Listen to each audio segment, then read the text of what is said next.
Você já se sentiu cercado por dificuldades tão grandes que parecia impossível que Deus pudesse cumprir suas promessas na sua vida?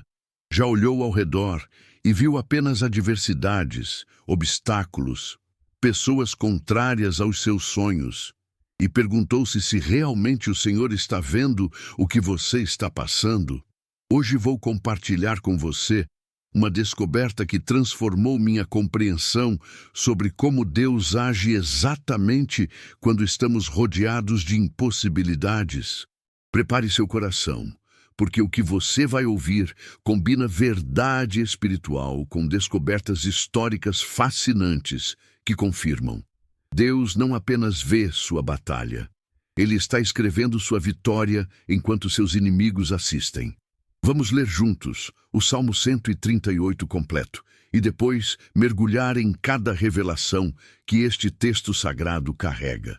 Render-te-ei graças de todo o meu coração. Na presença dos deuses eu te cantarei louvores. Inclinar-me-ei para o teu santo templo e louvarei o teu nome, por tua benignidade e por tua verdade, porque engrandeceste a tua palavra acima de todo o teu nome. No dia em que eu clamei, tu me acudiste e alentaste a força da minha alma. Todos os reis da terra te renderão graças, ó Senhor, quando ouvirem as palavras da tua boca. Sim, eles cantarão dos caminhos do Senhor, pois grande é a glória do Senhor. Porque ainda que o Senhor é excelso, atenta todavia para o humilde, mas ao soberbo conhece-o de longe. Se ando em meio à tribulação, tu me refazes a vida. Estendes a mão contra a ira dos meus inimigos. A tua destra me salva. O Senhor cumprirá o que me toca. A tua benignidade, ó Senhor, dura para sempre. Não desampares as obras das tuas mãos. Imagine por um momento o que Deus quer te mostrar através desta descoberta histórica que mudou tudo. Este salmo foi escrito por Davi, o pastor que se tornou rei. Mas quando estudiosos analisaram o contexto linguístico e histórico, descobriram algo impressionante. A expressão "na presença dos deuses" no hebraico original usa a palavra Elohim, que pode significar tanto deuses pagãos quanto autoridades humanas ou até anjos. Arqueólogos e historiadores explicam que nos tribunais do Antigo Oriente Próximo, especialmente nas cortes dos impérios vizinhos a Israel, como a Assíria e a Babilônia, os juízes e governantes eram frequentemente chamados de Elohim, porque representavam poder divino delegado.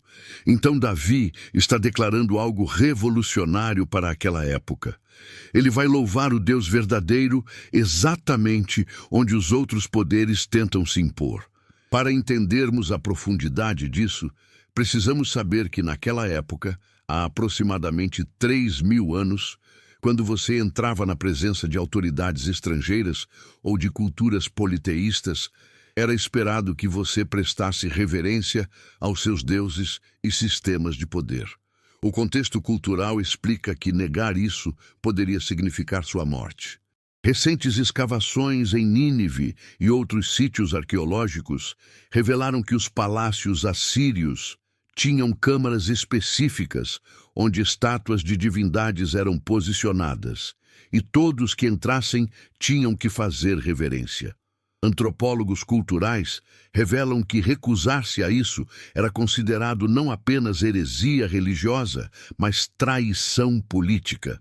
Mas aqui está Davi dizendo: não importa quem esteja assistindo, não importa que poderes tentem me intimidar, eu vou louvar ao meu Deus. A palavra inclinar-me-ei vem do hebraico shachá, que significa prostrar-se completamente, colocar o rosto no chão em reverência absoluta. Mas observe a direção. Davi não se prostra diante das autoridades humanas ou dos falsos deuses. Ele se volta para o teu santo templo. Arqueólogos confirmam que na época de Davi, o Templo de Salomão ainda não havia sido construído. Então, ele está se referindo ao tabernáculo que ficava em Jerusalém, distante aproximadamente apenas alguns quilômetros de onde ele escreveu muitos de seus salmos. Isso revela algo poderoso. Mesmo sem uma estrutura física grandiosa, Davi sabia que a presença de Deus era real e acessível. E aqui vem uma revelação que muda tudo, porque engrandeceste a tua palavra acima de todo o teu nome.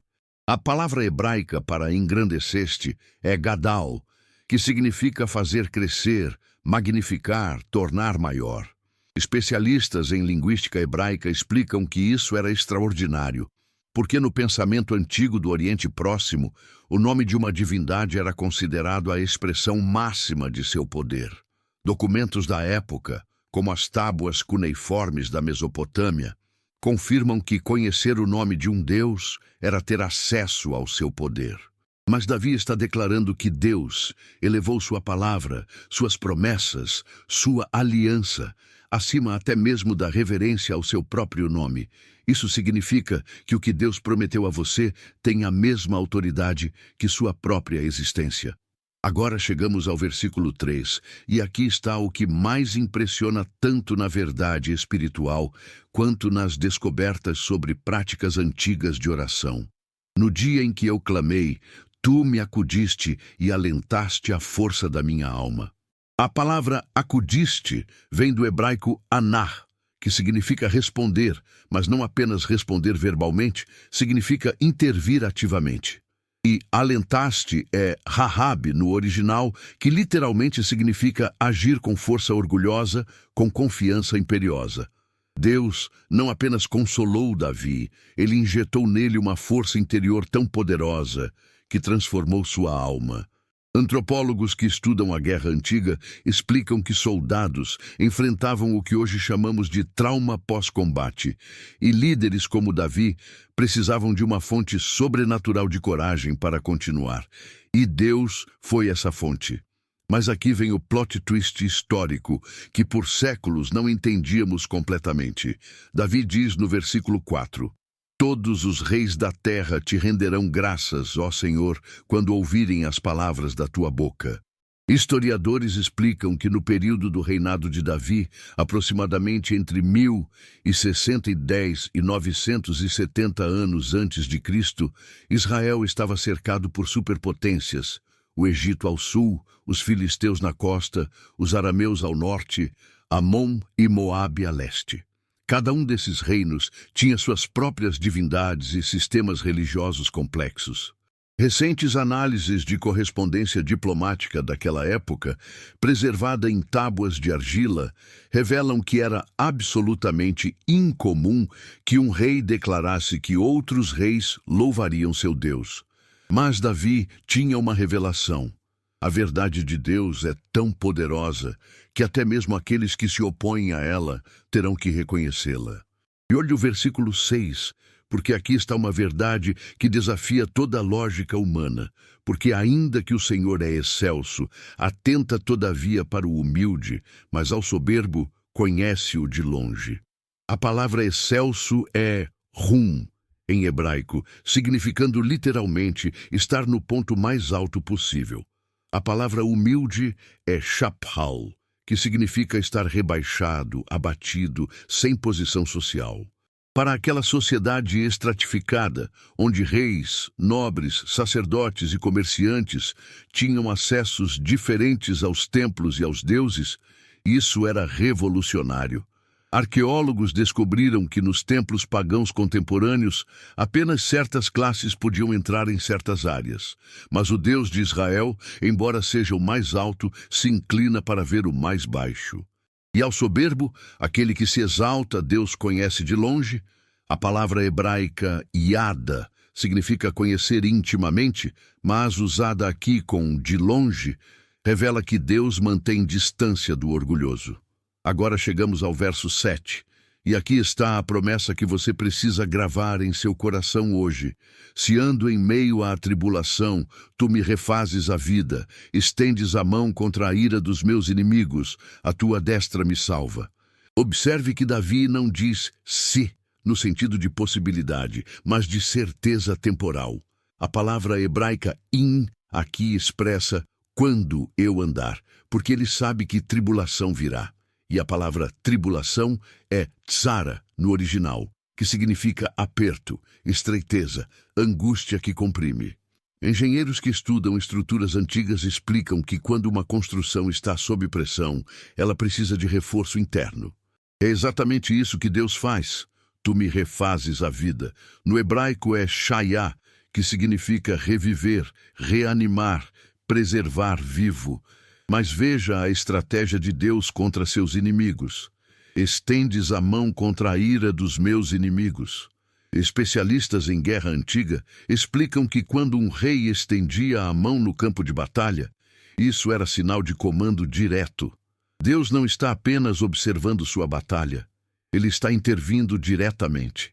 E a tua destra me salva. A mão direita, no contexto cultural antigo, era a mão da ação, do poder, da autoridade. Quando um rei segurava alguém com a mão direita, essa pessoa estava sob proteção real absoluta. Documentos jurídicos da época confirmam que tocar em alguém, protegido pela mão direita do rei, significava desafiar o próprio trono. E aqui está o versículo 8, a promessa climática que precisa ecoar em sua alma. O Senhor cumprirá o que me toca. A palavra cumprirá é gamar em hebraico, que significa completar, terminar, levar até o fim. Não é apenas começar, é finalizar. O que Deus iniciou em sua vida, Ele terminará.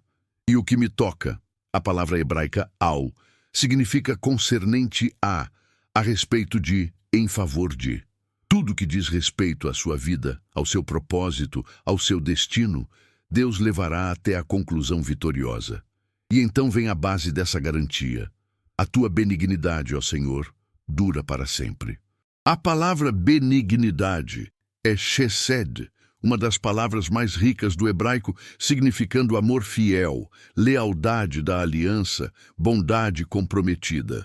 Antropólogos culturais explicam que chesed era o termo usado para descrever a lealdade absoluta entre rei e súdito em uma aliança de sangue. Quando Deus demonstra chesed, Ele está ativando sua própria natureza de fidelidade eterna. E o salmo termina com uma súplica que revela a postura correta diante de Deus. Não desampares as obras das tuas mãos. Davi está dizendo, Senhor, eu sou sua obra, sua criação, seu projeto. A palavra desampares é rafa, em hebraico, que significa soltar, abandonar, deixar cair.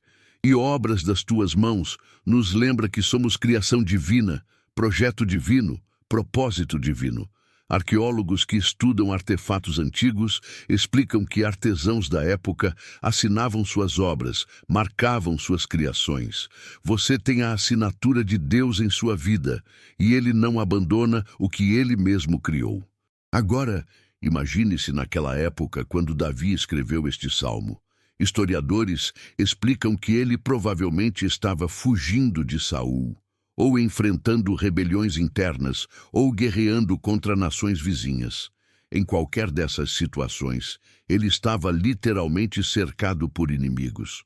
Mas ele não está pedindo que Deus remova os inimigos antes de cumprir a promessa. Ele está declarando que Deus cumprirá suas promessas exatamente em meio aos inimigos, enquanto eles assistem impotentes. E aqui está a aplicação prática que transforma tudo. Deus não espera suas circunstâncias melhorarem para começar a trabalhar. Ele trabalha nas piores circunstâncias, porque sua glória brilha mais intensamente no escuro. Quando você está em meio à tribulação, não é sinal de que Deus te abandonou. É o cenário onde ele vai demonstrar que sua palavra está acima de tudo. Aqueles que duvidam de você, aqueles que dizem que seus sonhos não vão se realizar, aqueles que trabalham contra seu propósito, todos eles se tornarão testemunhas involuntárias do poder de Deus, cumprindo o que ele prometeu em sua vida. Se esta revelação histórica e espiritual tocou seu coração, como tocou o meu, quando descobri essas verdades que Deus preservou através dos séculos, compartilhe esta palavra com alguém que precisa saber que Deus não desiste no meio do caminho. Cada palavra que estudamos hoje, cada descoberta arqueológica que confirma a fidelidade de Deus ao longo da história, cada significado original que exploramos, tudo aponta para uma verdade inabalável. O mesmo Deus que guardou Davi em meio a leões e ursos, em meio a gigantes e exércitos, em meio a traições e perseguições, é o mesmo Deus que está guardando você hoje. Hoje você pode não ver o cumprimento completo da promessa, mas como Davi, você pode louvar na presença dos que duvidam. Você pode se inclinar em direção à presença de Deus, mesmo quando tudo ao redor grita para você desistir. Você pode declarar que a palavra de Deus sobre sua vida é maior que qualquer nome que se levante contra você. E quando você clamar, Ele não apenas ouvirá, Ele alentará a força da sua alma. Ele estenderá a mão contra a ira dos seus adversários e a destra dele te salvará. Porque o Senhor cumprirá o que toca a você, não por seus méritos, mas pela benignidade dele que dura para sempre. Ele não desamparará a obra das suas mãos. Que esta mensagem de esperança, paz e prosperidade não seja apenas mais uma palavra bonita que você ouviu, mas uma revelação que muda completamente como você enfrenta suas batalhas.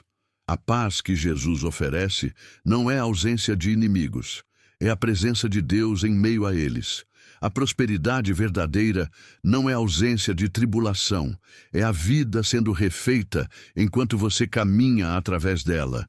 E a esperança genuína não é a certeza de que tudo será fácil, é a certeza inabalável de que Deus cumprirá o que Ele começou, porque sua palavra está acima de tudo, até mesmo acima do seu próprio nome. Que a sabedoria revelada neste Salmo 138 ilumine seu caminho, que a paz que excede todo entendimento guarde seu coração e sua mente, e que você experimente a prosperidade que vem de andar na presença do Altíssimo, que atenta para o humilde. Em nome do Senhor Jesus Cristo, que é a palavra viva que se fez carne, que é Emanuel, Deus conosco, que venceu o mundo para que em meio às tribulações você tenha paz, eu declaro sobre sua vida: o Senhor cumprirá o que te toca, para a glória eterna de Deus Pai, que em sua infinita misericórdia nos deu esperança e futuro. Amém.